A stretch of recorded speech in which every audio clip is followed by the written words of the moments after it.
പൊന്നുണ്ണി, പൂങ്കരളെ, ആ എഴുത്താണി ദൂരെ കളഞ്ഞ് എന്റെ അടുത്തേക്ക് വരൂ. അയ്യോ, ഞാനില്ല. ഓലയും എഴുത്താണിയും തന്നെ ഗുരുനാഥൻ എന്നെ വഴക്ക് പറയും. ഞാൻ പോവാ. നോക്കൂ ഉണ്ണി, നമുക്ക് ഈ പൂമരത്തിന്റെ ചോട്ടിലിരുന്ന് മാവിന്റെ കളിയിലയിൽ മുല്ലപ്പൂ മൊട്ട് കണ്ട് എഴുതി പഠിക്കാം. എന്ത് രസായിരിക്കും അത്. ഭൂതത്തിന്റെ പ്രലോഭനത്തിൽപ്പെട്ട് ഉണ്ണി എഴുത്താണി ദൂരെ കളഞ്ഞു. എഴുത്താണി ഇരുമ്പല്ലേ. അത് പോയപ്പോൾ ഭൂതം ഉണ്ണീനെ കൊണ്ട് ദൂരേക്ക് പോയി. പാവം നങ്ങേലി. സന്ധ്യ കഴിഞ്ഞിട്ട് ഉണ്ണി തിരിച്ചു വരാതിരുന്നപ്പോൾ അവൾ കരയാൻ തുടങ്ങി. ആറ്റിൻകരയിൽ പാടവരമ്പത്തുമെല്ലാം അവൾ ഉണ്ണി തിരഞ്ഞു നടന്നു.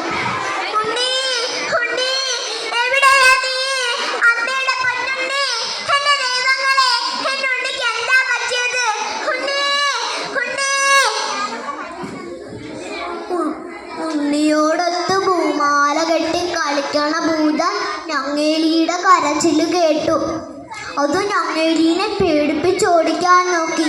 കൊച്ചായി ഭൂതം വന്നപ്പോൾ ഞങ്ങേലി കുറ്റികണക്ക് ഉറച്ചു നിന്നു. കൊട്ടത്തിയായി ഭൂതം വന്നപ്പോൾ ഞങ്ങേലി കണ്ണീര് കൊണ്ടതെല്ലാം കെടുത്തി.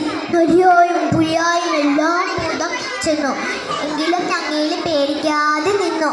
അപ്പോൾ ഭൂതം മറ്റൊരടവെടുത്തു. ഈ പൊന്നും പണവും എല്ലാം കിഴികെട്ടി നിനക്ക് തരാം. ഈ പൊന്നാരക്കുട്ടനെ എനിക്ക് വേണം. എനിക്ക് ഇതിന്റെ പൊന്നും വേണ്ട, മണിയും വേണ്ട. എന്റെ കുട്ടിയെ മാത്രം മതി എനിക്ക്. ഇതാ എന്റെ കണ്ണുകൾ. ഇതിലും വലുതാണ് എനിക്ക് എന്റെ കുഞ്ഞ്. എന്റെ കുഞ്ഞിനെ തിരികെ തരൂ. ഭൂതത്തിന്റെ തഞ്ചം കേൾക്കണോ? ഞങ്ങേലിക്ക് കണ്ണില്ലാതായില്ലേ? ഭൂതം ഒരു തെച്ചി കമ്പെടുത്ത് മന്ത്രം ചൊല്ലി മറ്റൊരുണ്ണീനെ ഉണ്ടാക്കി കൊടുത്തു.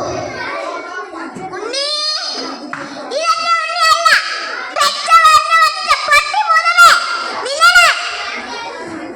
അയ്യോ, എന്നെ ശപിക്കരുതേ. എന്നെ ശപിച്ചില്ലാതാക്കരുതേ. ഞാൻ നിങ്ങളുടെ കുഞ്ഞിനെ തിരികെ തരാം. നിങ്ങളുടെ കർഷകരെയും തിരികെ തരാം. ഇതാ നിങ്ങളുടെ കുഞ്ഞ്. ഉണ്ണി, അമ്മേ, അമ്മേ, എനിക്ക് നിങ്ങളുടെ കുഞ്ഞിനെ കാണാൻ ഒരവസരം തരണേ. എല്ലാ വർഷവും നഗരം കൊയ്ത്ത് കഴിഞ്ഞാൽ നീ എന്റെ ഉണ്ണിയെ കാണാൻ വന്നോളൂ. എന്തൊക്കെയായാലും ഭൂതം പാവായിരുന്നു. അത് ഉണ്ണീനെ ഒന്നും ചെയ്തില്ലല്ലോ. ഞങ്ങേലി പറഞ്ഞതുപോലെ ഭൂതം ഉണ്ണീനെ കാണാൻ വരണ ഒച്ചയാ കേൾക്കണത്. കുട്ടികളെ ആപത്തിൽ കൊണ്ട് ചാടിക്കുന്ന കരിമ്പൂതങ്ങളെ കൊണ്ട് നിറഞ്ഞിരിക്കുകയാണ് നമ്മുടെ വർത്തമാനകാലം. ഒരു ദുഷ്ടശക്തിയുടെ കയ്യിൽപ്പെടാതെ കുഞ്ഞുങ്ങളെ രക്ഷിക്കാൻ